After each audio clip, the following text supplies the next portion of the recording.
আসসালামু আলাইকুম, আমি হাকিম এমডি মুরাদ হাসান। আজকে যে বিষয়ে আলোচনা করব সেটা হচ্ছে আপনার অতিরিক্ত স্বপ্নদোষ। যাদের আপনার অতিরিক্ত স্বপ্নদোষ হয়, এটা কি কারণে হয় এবং কাদের এই সমস্যাটা বেশি হয়, এটা কিভাবে আপনি সমাধান করবেন সম্পূর্ণ মেডিসিন ছাড়া, আজকের ভিডিওর মাধ্যমে আপনাদের সাথে শেয়ার করব। অবশ্যই ভিডিওটা শেষ পর্যন্ত দেখবেন। ভিডিওটা যদি টেনে টেনে দেখেন তাহলে কিন্তু আপনারা অনেক কিছু বুঝবেন না। অবশ্যই ভিডিওটা ভালো লাগলে শেয়ার করে দিবেন। আপনি যদি নতুন হয়ে থাকেন অবশ্যই আমার চ্যানেলটা সাবস্ক্রাইব করে সাথে থাকবেন, তাহলে খুব সহজে কিন্তু এরকম ইন্টারেস্টিং গুরুত্বপূর্ণ ভিডিও সবার আগে আপনি পেয়ে যাবেন। অতিরিক্ত স্বপ্নের দোষ।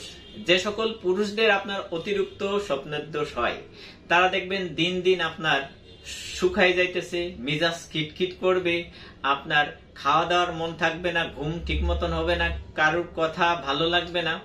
অতিরিক্ত যদি আপনার স্বপ্নের দোষের সমস্যা হয় সেখান থেকে কিন্তু আপনার উত্থানজনিত সমস্যা, আপনার বীজরে শুক্রাণুর পরিমাণ কমে যাবে, কীটের পরিমাণ কমে যাবে, আপনার বীজরে শুক্রাণু আপনার বীজের পরিমাণ কমে যাবে, সেখান থেকে দেখা যাচ্ছে আপনার যৌন সমস্যা হতে পারে। অবশ্যই যাদের আপনার অতিরিক্ত স্বপ্নের দোষ হয় অবশ্যই আপনি একজন বিশেষজ্ঞ ডাক্তারের সাথে পরামর্শ নেবেন। এটা কাদের বেশি হয়? বিশেষ করে যে সকল মানুষ আপনার অতিরিক্ত একটু চিকনা, বা যারা আপনার রাত্র জাগেন, রাত জেগে যারা কাজ করেন বা অতিরিক্ত বেশি পরিমাণে রাত জাগেন, মোবাইল বা টিভি বা সোশ্যাল মিডিয়াতে থাকেন, তাদের কিন্তু এই সমস্যাটা বেশি হয়।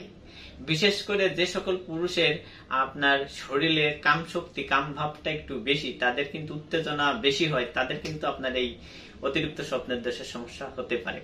বিশেষ করে যারা অতিরিক্ত হস্তমৈথুন করেন তাদের কিন্তু মাঝে মাঝে স্বপ্নের দোষ অতিরিক্ত হতে পারে। আসলে এই স্বপ্নের দোষটা হচ্ছে আপনার প্রত্যেকটা পুরুষের মাসে একবার হওয়া ভালো। এটা আপনার শরীরের অতিরিক্ত আপনার বীর্যটা বাইর হয়ে যায়, সেটা যদি একের অধিক হয় সেটা আপনার শরীরের জন্য ক্ষতিকর বিষয়। এটা হলে আপনি কিভাবে সমাধান করবেন? আসলে এটা এমন একটা সমস্যা, এটা আপনার একদিনে যাবে না। এটাকে যদি আপনি সম্পূর্ণ মেডিসিন ছাড়া এটা নিয়ন্ত্রণ করতে চান তাহলে আপনাকে কি করতে হবে? আপনার যে সমস্যার কারণে আপনার এই সমস্যা হইতেছে সেটাকে সিলেক্ট করে আগে সমাধান করতে হবে।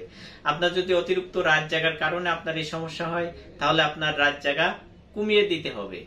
আপনার শরীরে যদি অতিরিক্ত কষার সমস্যা থাকে তাদেরও কিন্তু আপনার এই সমস্যা হবে। আপনি রাত জাগা কাজ করলে কিন্তু আপনার শরীর অটোমেটিক কষে যাবে, কষে গেলে কিন্তু আপনার এই সমস্যা হবে। যাদের বাথরুম বা টয়লেট ক্লিয়ার হয় না তাদেরও কিন্তু আপনার এই সমস্যা হয়ে থাকে।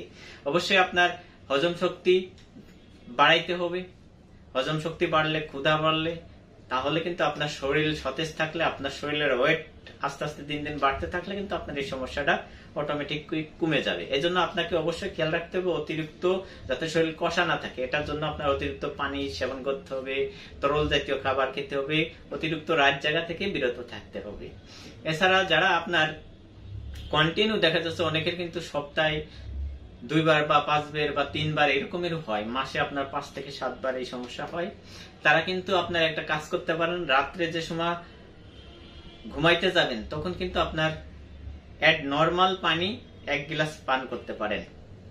ঘুমানো যাওয়ার আগে আপনি 1 গ্লাস পানি পান করে ঘুমোতে যাবেন, তাহলে আপনার শরীরের যে উত্তেজনা ভাব আসবে সেটা কিন্তু নিয়ন্ত্রণে থাকবে। এর ফলে কিন্তু আপনার এই সমস্যাটা অনেকটা কমে যাবে।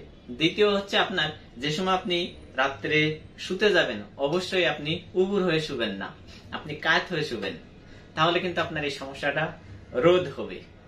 এছাড়া আপনার মশলা জাতীয় খাবার বা উত্তেজনা জাতীয় খাবার, এই খাবারগুলো কিন্তু আপনাকে পরিহার করতে হবে। সর্বশেষ অবশ্যই আপনি একজন বিশেষজ্ঞ ডাক্তারের সাথে পরামর্শ করবেন। অবশ্যই ভিডিওটা যদি একটু ভালো লেগে থাকে ভিডিওটা শেয়ার করে দিবেন। ভালো থাকবেন, সুস্থ থাকবেন। আপনাদের অতি মূল্যবান কমেন্ট অবশ্যই করে যাবেন। আসসালামু আলাইকুম।